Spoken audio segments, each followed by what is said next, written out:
Wei had always dreamed of visiting Japan. For years he had seen pictures online of the beautiful cherry blossoms, the bright lights of Tokyo, and the calm temples in Kyoto. He imagined himself standing in front of those famous shrines, taking pictures and sharing them with his friends back home. He was a young man in his late 20s, curious about the world and full of energy. When he finally booked his flight, he was excited, but he did not spend much time learning about the culture. He thought that traveling was simple. You just arrived, looked around, and took photos.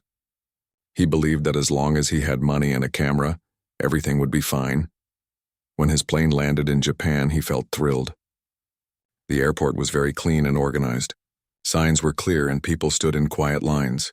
We noticed that everyone seemed calm and polite, unlike the busy, noisy airports he was used to. At first he admired it, but then he became busy with his phone.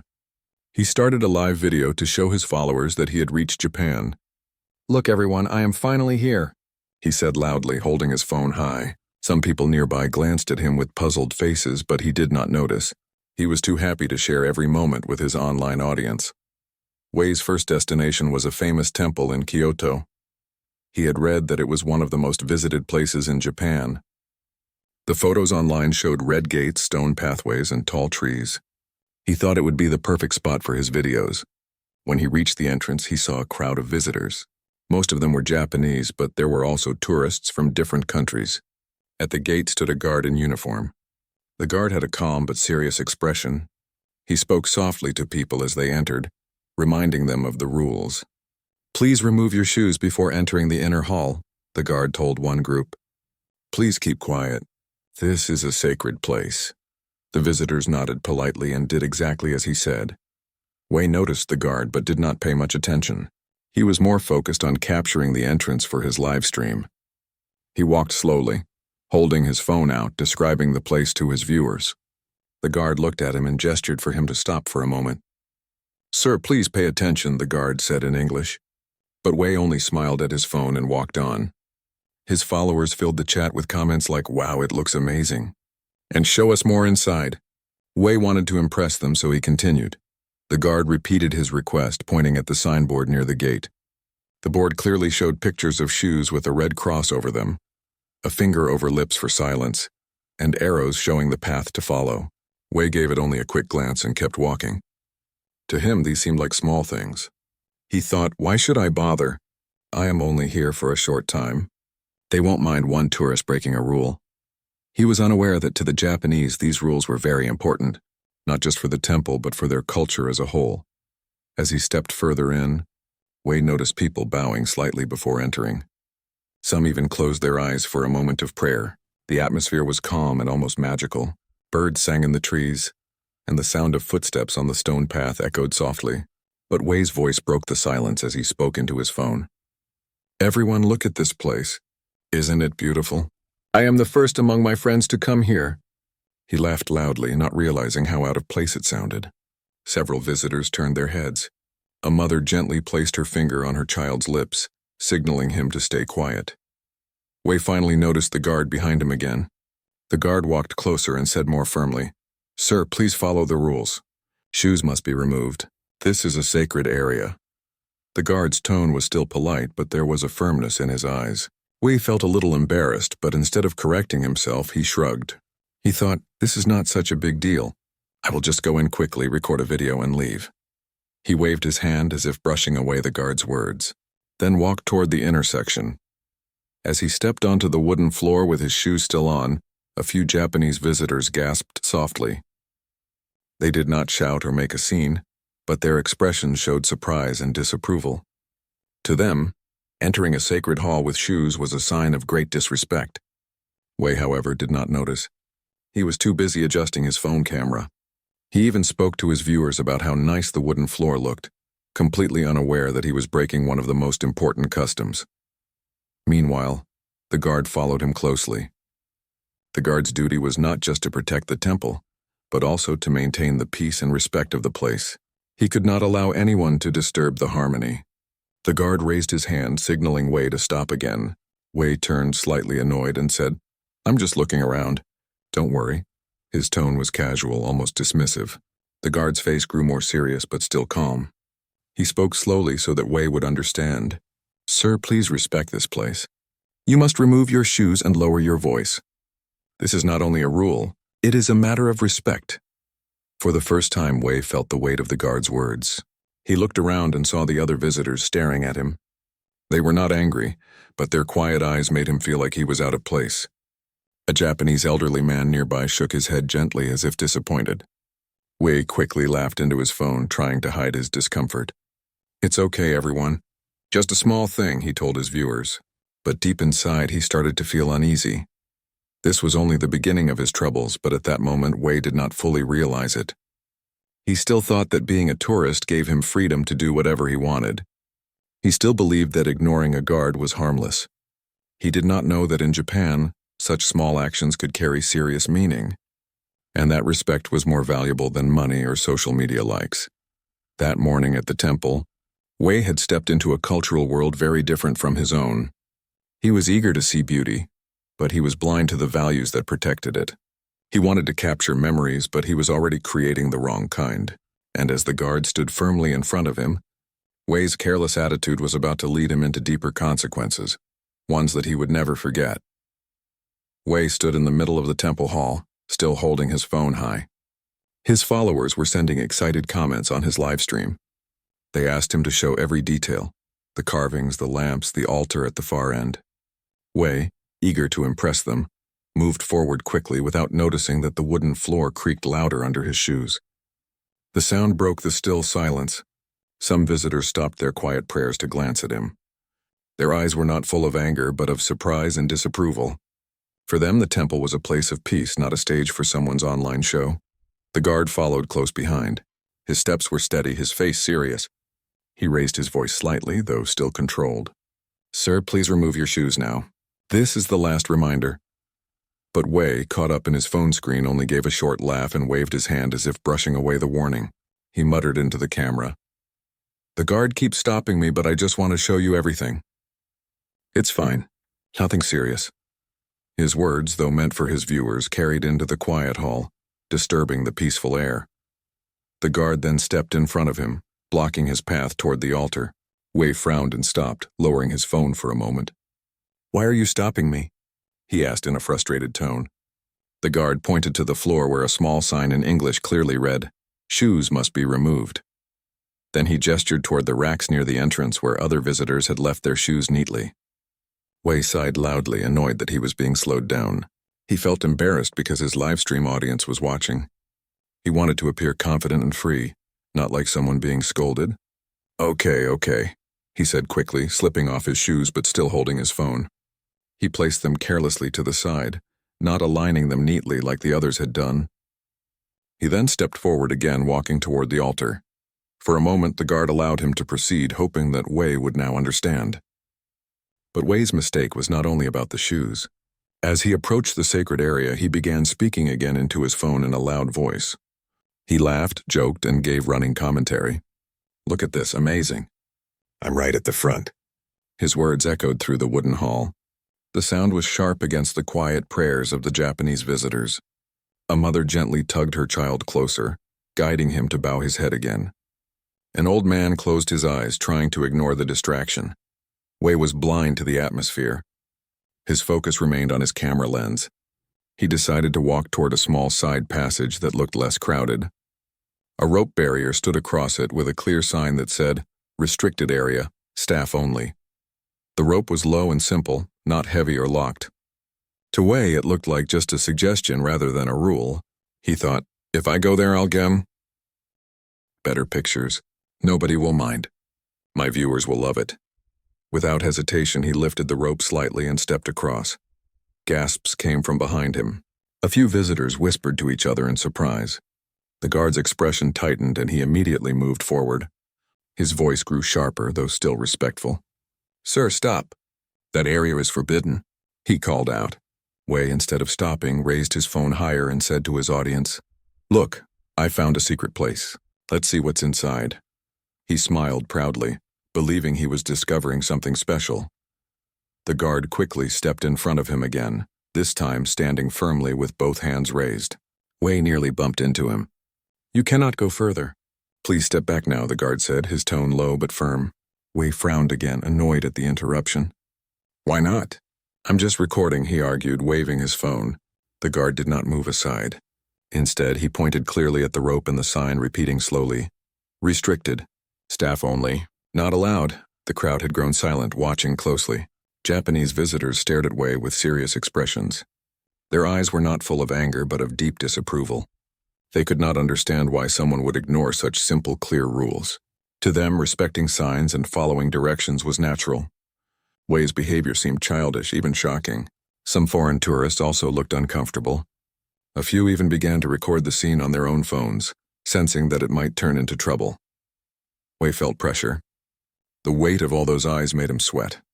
He laughed nervously into his live stream, trying to make it seem like a small misunderstanding. Haha, don't worry everyone, it's nothing big. The guard is just being strict, he said, but his voice cracked a little, revealing his unease. His viewers sent mixed comments, some encouraging him to continue, others warning him to stop. Still, Wei wanted to look bold. He did not want to appear weak in front of his online audience. So he stood there, pretending not to care, though inside he was starting to feel uncomfortable. The guard, however, did not step aside. He calmly repeated, Please return to the main hall. This is your last warning. His voice, though calm, carried authority. Wei realized then that he could not push further. Reluctantly, he stepped back over the rope, muttering, Okay, fine. But he rolled his eyes slightly, trying to show his audience that he was not scared. He whispered into his phone, They are so strict here. Unbelievable.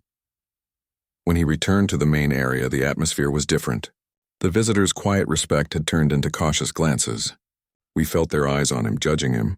A group of Japanese students whispered to each other, clearly disappointed. They had seen him ignore the guard not once but twice. They could not understand why someone would act this way inside such a sacred place. The guard, after ensuring that Wei was no longer near the restricted area, stood back but kept his eyes on him. We continued his live stream but felt less confident. His voice was lower now and his steps slower. He noticed the silence around him heavier than before. He could not shake off the feeling that everyone was quietly condemning him. After a while, a temple staff member approached. She was a middle-aged woman in traditional dress, carrying a calm smile but firm eyes. She spoke softly but clearly. Sir, please respect this temple. You may continue to visit if you follow the rules. If not, we must ask you to leave. Her tone was polite, but the meaning was clear. Wei nodded quickly, embarrassed. He did not want to be thrown out, especially not on camera. So he smiled awkwardly and said, Of course, before turning his camera away for a moment. Inside, however, he felt frustrated. He thought to himself, Why are they making such a big deal out of this? I'm just a tourist. I paid for my ticket. Why can't I walk freely?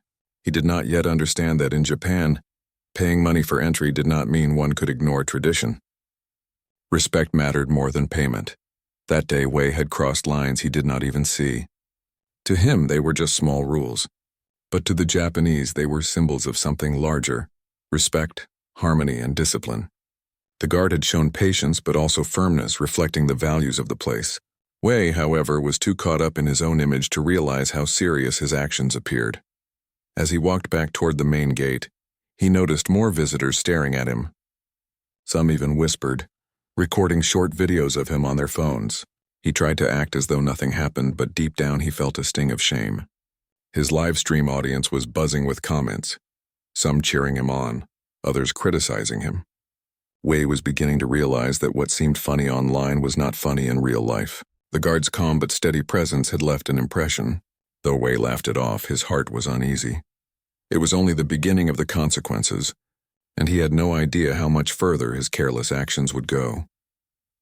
Wei walked out of the restricted passage with the guard's serious eyes following him. His phone was still recording, but his excitement had already dimmed. The atmosphere around him felt heavy. He noticed how quietly everyone else behaved. Japanese families bowed slightly before leaving the main altar. Children whispered softly, following their parents' example. Even tourists from other countries were respectful, speaking in low tones and waiting patiently for their turn to move closer to the sacred spot. Wei, however, had become the center of quiet attention, and it was not the kind of attention he wanted. His live stream audience continued to flood the chat with comments. Some said, "You are so brave," while others typed, "Stop being rude. You will get into trouble." We laughed nervously and tried to play it cool. "Don't worry, everyone," he said into his phone. "It's fine. They are just too strict." But his voice lacked the cheerful confidence he had at the beginning. He could feel the tension building, and the guard's sharp gaze made him uncomfortable. A few minutes later, another staff member approached him, this time accompanied by the same guard. The staff member was a middle-aged man wearing a traditional vest that identified him as temple personnel. He bowed politely before speaking in slow, clear English. "Sir, please understand. This is not only a tourist place. This is sacred. You cannot disturb others." His words were calm, but the tone left no room for argument. Wei lowered his phone for a moment, pretending to adjust the settings. He felt embarrassed being corrected in front of his viewers. I understand, he replied quickly. But in his mind he was annoyed. Why are they treating me like this? I only wanted a good video, he thought. He smiled awkwardly at the staff, then walked away from the main altar. As he moved toward the side of the hall, a group of Japanese students watched him. They were about his age, maybe a little younger. Their faces showed a mix of curiosity and disapproval. One of them whispered something, and the rest shook their heads. Though they said nothing directly to him, Wei could feel their judgment. It was strange for him because in his own country, rules were often flexible and guards were not always so strict. Here, however, it felt different, like every visitor took the rules seriously. Not because they were afraid of punishment, but because they believed in respecting the place. The guard and staff continued to observe Wei from a distance. He tried to resume his live stream, but it no longer felt fun. The comments from his viewers now seemed harsher. Why are you ignoring the rules? One asked. Another wrote, You are making all tourists look bad. Wei felt a sting of guilt, but quickly brushed it off, saying aloud, It's just their culture. I don't mean harm. His words, however, sounded weak even to himself. When he finally decided to leave the main hall, he slipped his shoes back on carelessly and walked toward the courtyard. Outside, the sunlight was bright, and groups of tourists were scattered around the temple grounds. Some admired the gardens, while others sat quietly on benches. We thought he had escaped the pressure inside, but he was wrong. At the exit gate, 2 guards were waiting along with the staff member who had spoken to him earlier. The staff member bowed politely once again, but spoke firmly. Sir, we must inform you that your entry pass is revoked for today. You cannot continue further inside the temple grounds. Your behavior has disturbed others and disrespected the sacred area.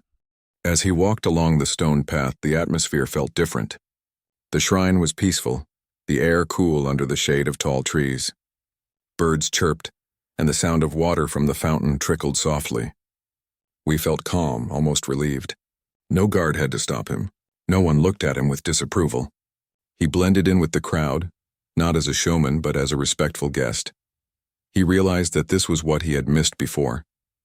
By chasing attention, he had lost the chance to feel the true spirit of the place. Now, by following quietly, he felt part of something larger. The experience was richer than any video could capture. Later, when he sat on a bench outside the shrine, he thought of his audience again. He considered telling them about this change. Not to boast, but to share a lesson. He opened his phone, but this time, instead of starting a live stream, he wrote a note for himself. Respect first. Video later. Harmony matters more than views. He saved it as a reminder. That night, Wei had dinner at a small restaurant. The owner greeted him warmly, bowing slightly. Wei bowed back, surprising himself. It felt natural now, not forced. When he finished eating, he neatly placed his chopsticks on the holder just as he had seen others do. The owner smiled at him with genuine appreciation. That small gesture made him feel more connected than all the loud videos he had made before. Wei understood now why the Japanese student had said they never ignore guards. For them, rules were not about power but about preserving peace. He felt grateful that the guard at the temple had been patient with him, even when he ignored the warnings. He knew he had caused trouble, but he also knew he had been given a chance to learn. Before sleeping, Wei thought of returning to the same temple where he had made his mistakes. Not to film, not to show off, but to walk quietly, bow respectfully, and feel the harmony he had once disturbed. He decided he would try, even if they remembered him as the tourist who caused trouble. It was the least he could do to show that he had changed. The lesson was clear in his heart now. Respect was not something you gave only when convenient. It was the foundation of travel, of culture, and of human connection, and he would carry it with him, not only for the rest of his trip but for the rest of his life. Wei woke up early the next morning with a restless feeling in his chest. His mind was still on the temple where he had made mistakes, the place where the guard and staff had asked him to leave. He could not forget the looks on people's faces, the quiet disappointment, the whispers, the steady gaze of the guard. He had learned a lesson at the smaller shrine the day before, but he still felt that his journey would not be complete until he faced the temple again. He wanted to return, not as the careless tourist he had been, but as someone who had understood respect. The air outside was crisp and cool as he walked through the streets of Kyoto. Shops were just opening, and bicycles rolled quietly along the narrow lanes. Wade noticed how even in the morning rush there was no chaos. People moved with patience and order. It reminded him again of the harmony that seemed to run through Japanese life. He reached the temple gates with cautious steps. Part of him feared being recognized, but another part was determined to show that he had changed. At the entrance, the same guard stood on duty. His expression was calm, his posture straight just as before. When Wei approached, their eyes met. For a moment, Wei felt the same uneasiness from before, but this time he bowed deeply, lowering his head with sincerity. The guard observed him carefully, then gave a small nod. It was not a smile, but it was a sign of acknowledgement. Wei quietly purchased another ticket, took off his shoes at the racks without being told, and stepped inside slowly. This time he did not carry his phone in his hand. He placed it inside his bag, promising himself not to film anything. He wanted to experience the temple with his eyes and heart, not through a screen. The wooden floor felt smooth under his socks, and he noticed how much quieter it was without the clatter of shoes. The silence of the hall, broken only by the soft sound of footsteps and the occasional ringing of a bell, felt peaceful instead of uncomfortable. As he walked toward the altar, he copied what others did. He placed his hands together, bowed his head, and closed his eyes for a moment. He did not know the exact prayers, but he thought quietly in his heart, "I am sorry for my disrespect. Thank you for letting me return. I want to understand." When he opened his eyes, he felt lighter, as if the shame he had carried had begun to lift. Wei noticed a group of elderly Japanese visitors watching him. Unlike before, their eyes did not show disapproval. Instead, they nodded slightly, pleased by his effort to behave respectfully. One of them even smiled kindly at him.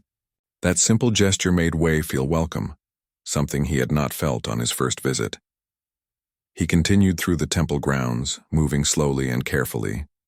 He paused to admire the carvings on wooden beams, the delicate paintings on sliding doors, the peaceful garden outside. Without rushing, he took in the details he had missed when he was too busy filming. Every corner seemed to carry history. Every stone seemed placed with purpose. He realized that true beauty revealed itself when one was quiet enough to notice it. At one point, he saw the Japanese student he had met outside the day before. She recognized him immediately and walked over. "You came back," she said with surprise, her voice soft. We bowed politely. "Yes," he replied. "This time I wanted to do it properly." She looked around and saw that he had no phone in his hand, no loud voice, no careless steps. Her smile widened. "That is good," she said. "Now you can feel the real spirit of the temple." Wei nodded. "You were right," he admitted. "It is not about rules. It is about respect. Yesterday I was blind. Today I want to see." They walked together quietly for a while, observing the temple. She explained a few traditions, such as why visitors clap their hands before praying, or why shoes must always be removed. Wei listened carefully, asking questions but never raising his voice. He felt like a student again, learning something valuable. For the first time, he was not embarrassed by his mistakes. Instead, he was grateful for the chance to correct them. Later, when he left the temple, the same guard stood at the gate. We stopped in front of him and bowed once more, this time even deeper than before. "Thank you," he said softly, though he was not sure if the guard understood his words. The guard returned the bow, his face calm but not cold. It was as if the silent gesture closed the chapter properly, with dignity on both sides. That evening, Wei sat in his hotel room, reflecting on the past few days. He opened his phone and began to type a message to his audience, but not in the form of a showy video. This time he wrote carefully, choosing each word with honesty, He explained how he had ignored the guard, how he had been asked to leave, and how ashamed he had felt. Then he described what he had learned, that respect was the key to understanding another culture, and that Japanese people never ignore guards because they see rules not as obstacles, but as part of their way of life. When he finally shared the post online, the reaction was different from before. Many people appreciated his honesty. Some even thanked him for sharing the lesson, saying they would remember it for their own travels. Instead of criticism, he received encouragement. His audience admired him not for being bold, but for being humble. For the first time, he felt that his online presence had meaning beyond entertainment. It had value. As his trip continued, Wei carried the lesson everywhere. In restaurants, he bowed politely and arranged his chopsticks carefully. On trains, he sat quietly, never speaking loudly on the phone. In shops, he thanked the staff with a bow and a smile. Each small act connected him more deeply with the people around him. And each time he remembered the guard at the temple, he felt grateful. By the time he returned home, Wei was not the same traveler who had arrived with only excitement and a phone camera. He was someone who had learned that true travel was not about showing off, but about growing. He carried with him a simple truth: respect opens doors that arrogance closes. He told his friends the story many times. At first they laughed when they heard how he was stopped by the guard. But when Wei explained the lesson, their laughter faded into thoughtfulness. Some even said, "I will remember this if I go to Japan." Wei felt proud, not of his mistake, but of how he had turned it into something meaningful. Years later, whenever he saw photos of temples or shrines, the memory of that day returned. Not the shame, but the moment when he bowed his head and felt peace. The lesson had become part of him, shaping how he traveled, how he treated others, even how he lived at home. The clueless tourist who once ignored the guard had become a respectful traveler who understood why Japanese never did the same. His story was no longer about embarrassment. It was about transformation. And that was a price worth paying. Wei froze. His phone was still streaming, and his viewers immediately reacted with shocked comments. "What? Are they kicking you out? You're in trouble now. This is embarrassing." His face turned red. He lowered the phone, not wanting to show his humiliation to everyone watching. "But I paid for the ticket," he argued softly, as if that could change the decision. The staff member shook his head gently. "Payment does not give permission to ignore rules. Respect is more important than money here." His words struck Wei deeply, though he tried not to show it. The guard then stepped closer and handed him a written notice in English. It explained that his name and details would be recorded, and his actions could result in a report to local authorities if repeated. Though it was not a fine or legal punishment, it was clear that he was being treated seriously. Wei felt heat rush to his face. Other tourists walking out glanced at him, whispering quietly. Some even raised their phones to record the scene. He felt exposed, ashamed, and cornered. His live stream was still active, and his audience was witnessing everything. "This is so unfair," he muttered in frustration. He wanted to argue, but the calm, steady presence of the guards and staff made him hesitate. They were not angry or rude, but their firmness left him with no choice. Slowly, Wei stepped aside, holding the paper notice in his trembling hands. He ended the live stream without saying goodbye. His phone screen went black, leaving him in silence. The laughter and encouragement of his audience were gone, replaced by the sound of his own heavy breathing and the murmurs of other visitors. For the first time on his trip, he felt small. He sat on a bench near the temple gate, staring at the ground. He replayed the events in his head. The guards' firm reminders, the staff's polite yet serious warnings, the disappointed looks from Japanese visitors, all of it weighed on him. He realized he had underestimated the culture he was in. He thought of how the Japanese visitors bowed, whispered, and followed the rules naturally. They did not need guards to remind them, because respect was part of who they were. Wei felt different, like he had been an outsider not because he was foreign, but because he refused to adapt. After some time, he unlocked his phone again and looked at the comments left on his livestream. Many of them criticized him harshly.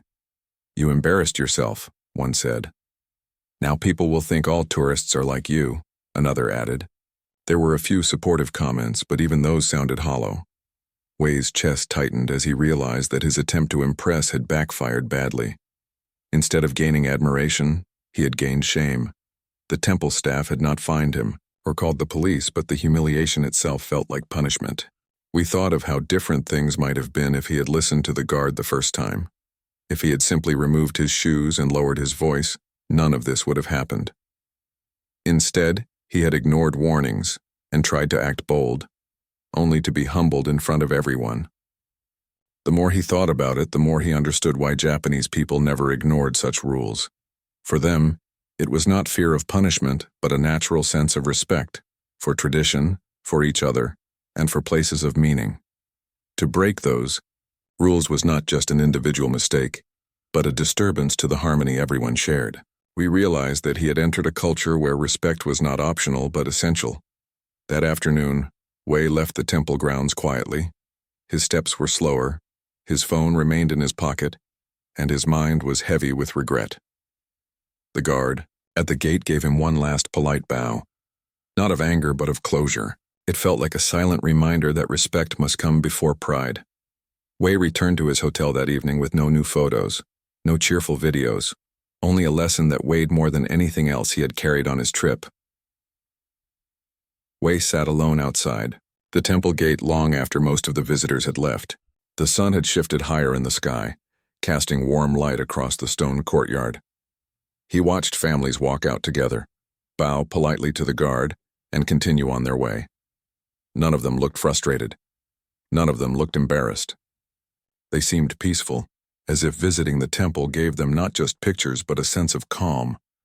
Wei, on the other hand, felt restless. His chest was tight with regret, and his mind replayed the moment when the staff had taken away his pass. He took out his phone again, tempted to scroll through the comments on his live stream. Part of him hoped to see encouraging words, but he knew most of them would be negative. He tapped the screen anyway. The last few comments stung like needles. You ruined your own trip. Shameful. Learn respect before traveling. He sighed and put the phone back in his pocket. For the first time, his online audience didn't feel like friends. They felt like mirrors showing him how poorly he had behaved. A gentle voice interrupted his thoughts. Excuse me, are you okay? Wei looked up to see a young Japanese student standing near him. She was carrying a backpack and holding a guidebook. Her face was calm, but her eyes showed kindness. Wei hesitated, then nodded. I'm fine, he muttered, though his tone lacked confidence. The student smiled softly and sat on the bench near him, keeping a respectful distance. I saw what happened, she said carefully, choosing her words. I know maybe it feels strict, but here it is very important to follow the rules. Wei frowned and looked down at his hands. I didn't mean harm, he said quietly. I just wanted to make videos for my followers. I thought it was okay. The student nodded. I understand, but in Japan, rules are not only for order, they are for respect. Respect for the place, for the people, and for the culture. She opened her guidebook and pointed to a page about temple etiquette. See? Remove shoes, stay quiet, follow the path. These are not punishments. They are ways to show we value the place. Wei studied the page. The words were simple, but they carried weight. He thought back to the way the visitors bowed, the way children stayed silent, the way even the guard never raised his voice beyond calm firmness. It was not about control. It was about harmony. In my country, people sometimes break rules and it's not such a big deal, he admitted. I thought it would be the same here. The student smiled politely. That is why Japanese people almost never ignore guards. To us, it feels like ignoring not just the person, but the history and meaning they are protecting. Her words sank deep into Wei's mind. For the first time, he realized that his actions had not only embarrassed him, but had also disturbed the quiet respect that everyone else carried. We thanked the student for explaining. She bowed slightly before leaving, her calm presence leaving a strong impression on him. He sat in silence for a long time, thinking.